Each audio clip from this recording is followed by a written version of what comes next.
Olá, quero continuar na palavra do Rabino dessa semana, falando sobre as manifestações de Israel, agora a parte 2. Continuei atentamente observando, lendo, assistindo canais 12, 13, 14 e outros meios da imprensa de Israel, e pude constatar que, na verdade, a manifestação e a discussão que está acontecendo hoje em Israel não é sobre reforma do judicial. A discussão é outra, até mesmo porque, quando você discute uma proposta, então você vem com um complemento, uma discordância de pontos, mas não há complemento. O que estamos vendo é ataques, gritaria, histeria, bagunça, onde não há discussão de contraditório neste clima. Não há interesse de debate. Por que será? Por que não querem debater uma pauta? Ao invés, então, de estarem complementando, estão negando. Então, ao invés de contrariando, estão atacando. Eu vejo que o ataque é pessoal ao atual primeiro-ministro, Bibi, ataque ao Ben-Gvir, ataque ao Aryeh Deri, e por aí vai. Mas esses personagens foram eleitos democraticamente nas urnas e as ruas já manifestaram o que querem para o futuro. Portanto, se há alguma pauta dessa situação de governo que não está do agrado, reitero o que já disse na minha fala da semana passada. Busque os meios do parlamento, onde representantes desse segmento que está descontente lute para complementar, aperfeiçoar uma ideia que seja de reforma do judiciário. Mas, na verdade, não é isso. Não é essa. Cheguei à conclusão. Porque é democrático atacar polícia. É democrático impedir um deputado sair de sua casa. É democrático fechar ruas e não deixar o ir e vir. As pessoas precisam trabalhar, as pessoas precisam ir às escolas. Isso é democrático? Hoje eu vejo com muita tristeza o que está acontecendo. E me permitam, com a minha sinceridade intelectual, de enxergar a discussão em Israel não é reforma do judiciário. A discussão em Israel é que Israel queremos. Isso é uma discussão. A gente quer um Israel que, ao longo dos anos, e eu morei lá 10 anos, da Suprema Corte, de figuras como Lapid, Lieberman, partidos como Avodá, Meretz, que querem e têm o direito de escolherem líderes iluministas, emancipacionistas, que projetam um Israel como as demais nações, entre aspas, assimilado, cada vez mais distante dos valores, por exemplo, do que eu prego, os valores da Torá. Querem afastar os rabinos da discussão política, do parlamento. Ora, se é assim, aí a democracia está sendo atacada. Na faculdade, por exemplo, nós estudamos Montesquieu, e ele, um filósofo francês do século XVIII, uma obra que me atraiu muito na época, que era O Espírito das Leis. E ele disse que as leis naturais são perfeitas e as leis positivas são imperfeitas. E ele explicou. Montesquieu diz: a natureza possui suas leis perfeitas porque são de obra de Deus. As leis positivas são obras do homem. Elas são imperfeitas. Portanto, Montesquieu, que não era rabino, disse que as leis positivas do homem são passíveis de imperfeições, de correções ao longo do tempo. Que mal há em falar de reforma do judiciário? Nenhum.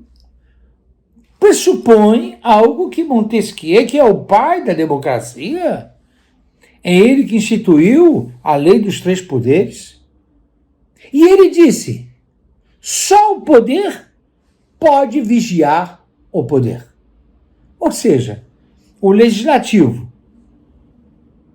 o judiciário e o executivo precisam um vigiar o outro.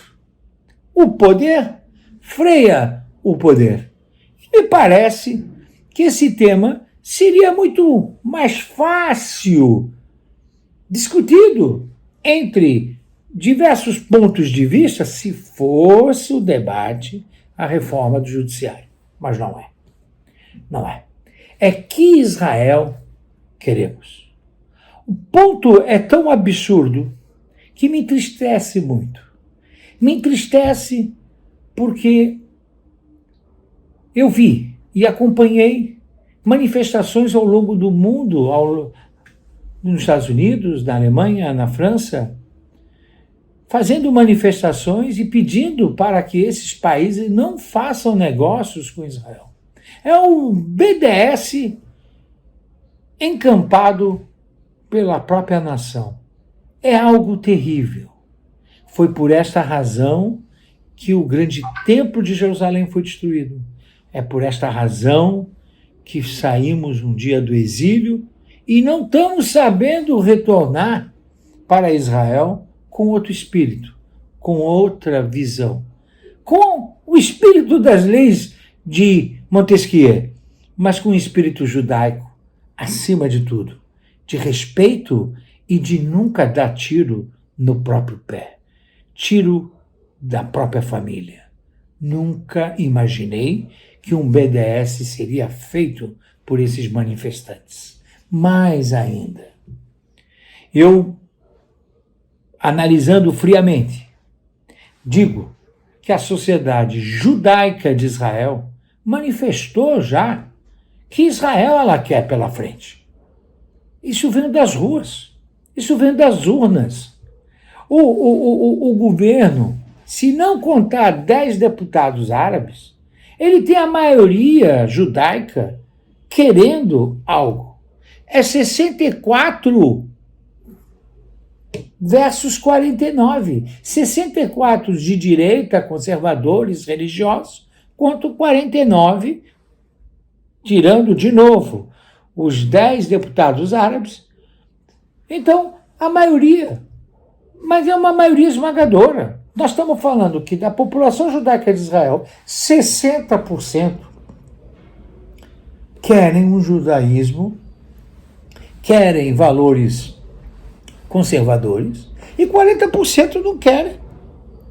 Ora, é democracia ou não é democracia?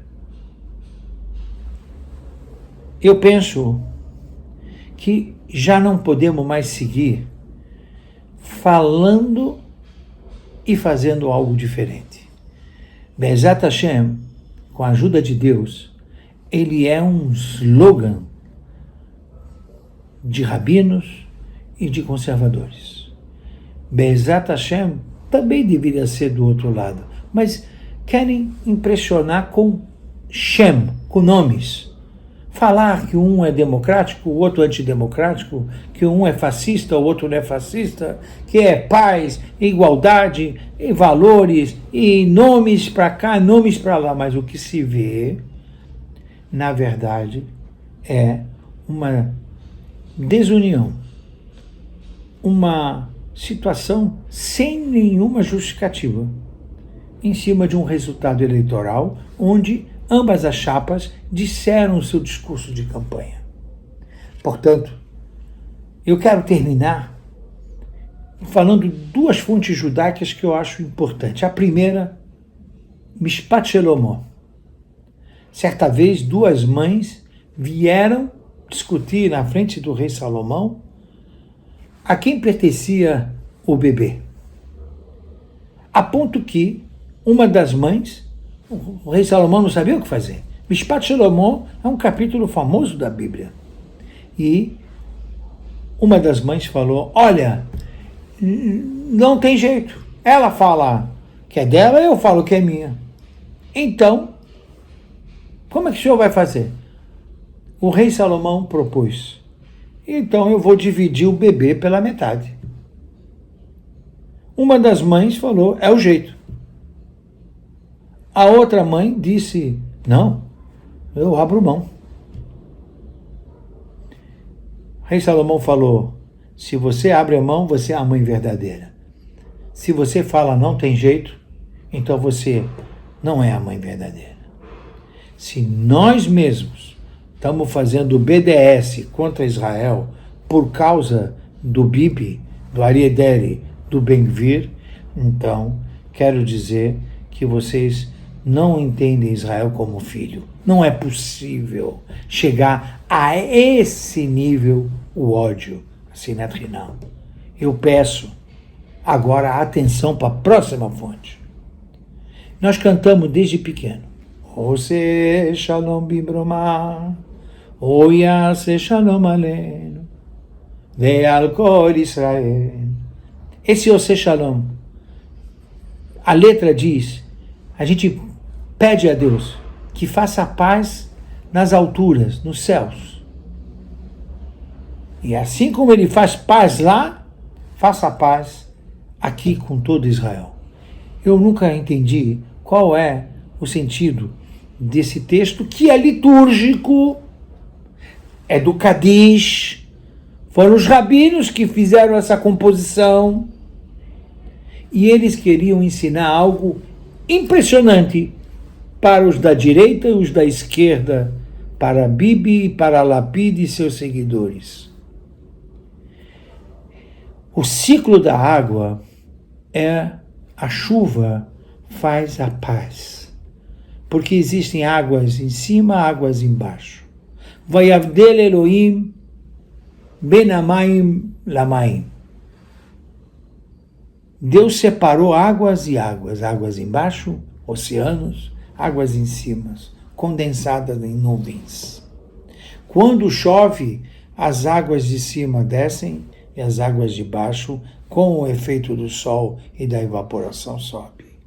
Assim, as águas de baixo e as águas de cima, apesar de serem do mesmo elemento e se dividiram, se unem através da bênção de Deus, que é a chuva. O povo de Israel pode ser Lapid, Bibi. Podem ser religiosos ou emancipacionista, iluminista, enfim. Nós teremos debates até o fim do destino histórico de Israel. Mas eu queria pedir paz, de verdade, respeito. Às vezes a água está em cima e está no poder. Às vezes tem água embaixo. Mas às vezes quem está embaixo vai para cima e quem está em cima vai para baixo. Mas jamais dá tiro no próprio pé. Pensem nisso. Shabbat Shalom Uvarach.